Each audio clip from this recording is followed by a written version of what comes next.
it's the same thing with dating. It's like, you're gonna fuck up. You're gonna have awkward moments. You're gonna like every sports quote you can think of. Right. You miss 100% of the shots. You know, You're guaranteed to fail. they have that's and as bad but as it's true. You know, the whole like and what I guess what we're really focusing now on now is the icebreaker, and that's that moment where like somebody tries to shoot their shot.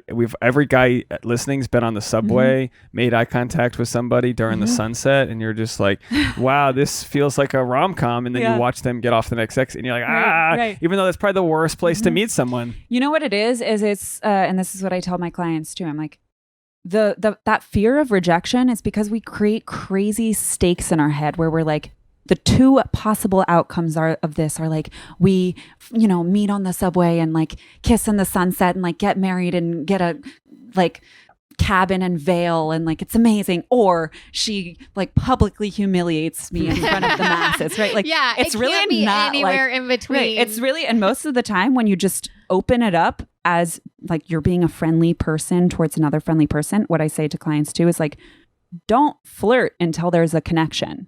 Because then she's just like, come on, like I could be you don't know shit about me, like, right, like, you're intrigued, you're visually attracted, you're curious, you want to more, that you want to know more, but like, just start with like, get rid of the stakes and like put a little feeler out there that's just like an invitation. Hey, like, that's a great idea. I'm open to connect, because those stakes they're not really there. Well, they're expectations. They're expectations. You need to let go of your expectations. They're unrealistic most of the time, but like what a beautiful place to come from, and it makes it so much more casual and easy. It's just like that's how two strangers talk to each other, like people, and you put a little feeler out there. And what I say to clients too is like, we want to eliminate all the excuses for why you're not taking more action, being more proactive, and creating opportunities for yourself. So like, say something that if you want to talk to someone, just be friendly and say something that they can easily respond to with a grunt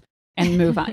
Like if you want to be like, hey, I love your shoes, they can be like, thanks, and just move on. Or if you're like, whatever you're asking, I'll always open with something that they like. It's not going to be that bad if they're just like, then it's like awkward for a second and you move on and they like, you look have no back idea. at their phone, but and now as you both move on with their lives. Or she says, thanks, or I just got them. Exactly.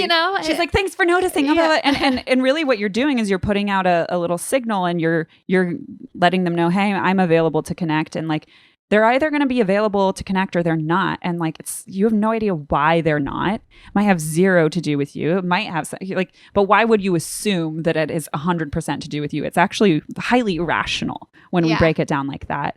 It's really because you're telling the world you're going to be friendly. I always thought this was a great idea if for people that are nervous, because like I've buddies who do stand up, they'll bomb, and I'll go, look, just be happy that like if you knew that 500 bombs is what you needed to do to become a professional comedian, you'd be like, fuck, good, got that out of the way. Let's go bomb again. But with dating or even approaching, you need to just know that you like the world's on your own terms, and you can just be friendly to people. But also now, you haven't lost anything. As the feminist voice that I've become, I've just lost everybody.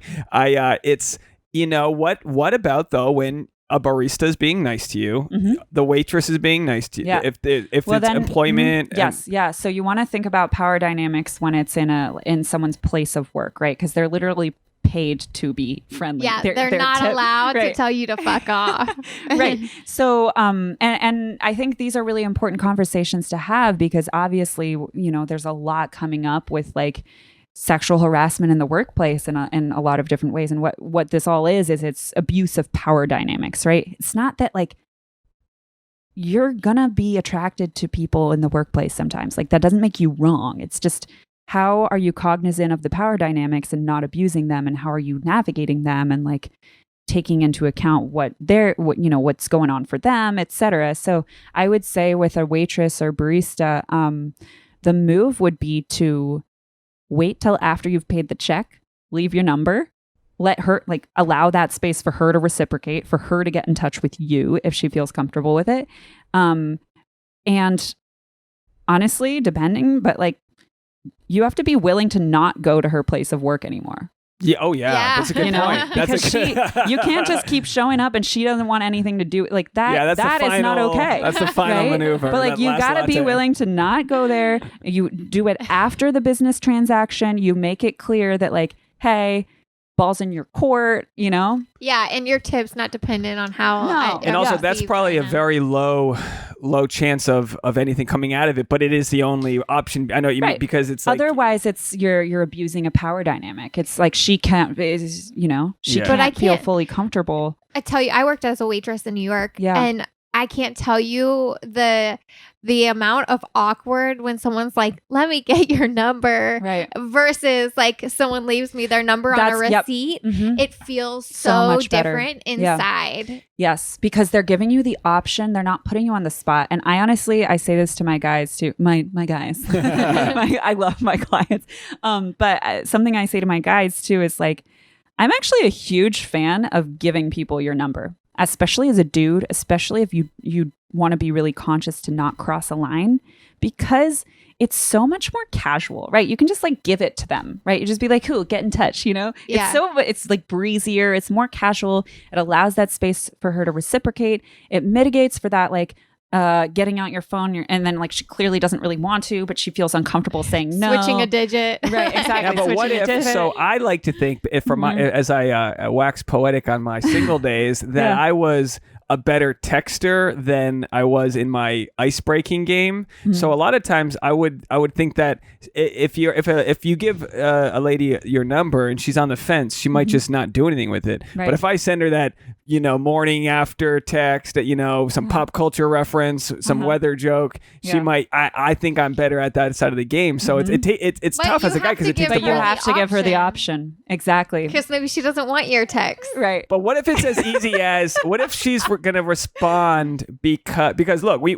may someday have children, we may have a family, that's a high probability of happening, yet if I didn't text you, you would have never texted me. I know it's a little different because we already knew each other, but I'm in charge of our family becoming like like in the history line because I sent you that stupid text message you took 2 days to respond to.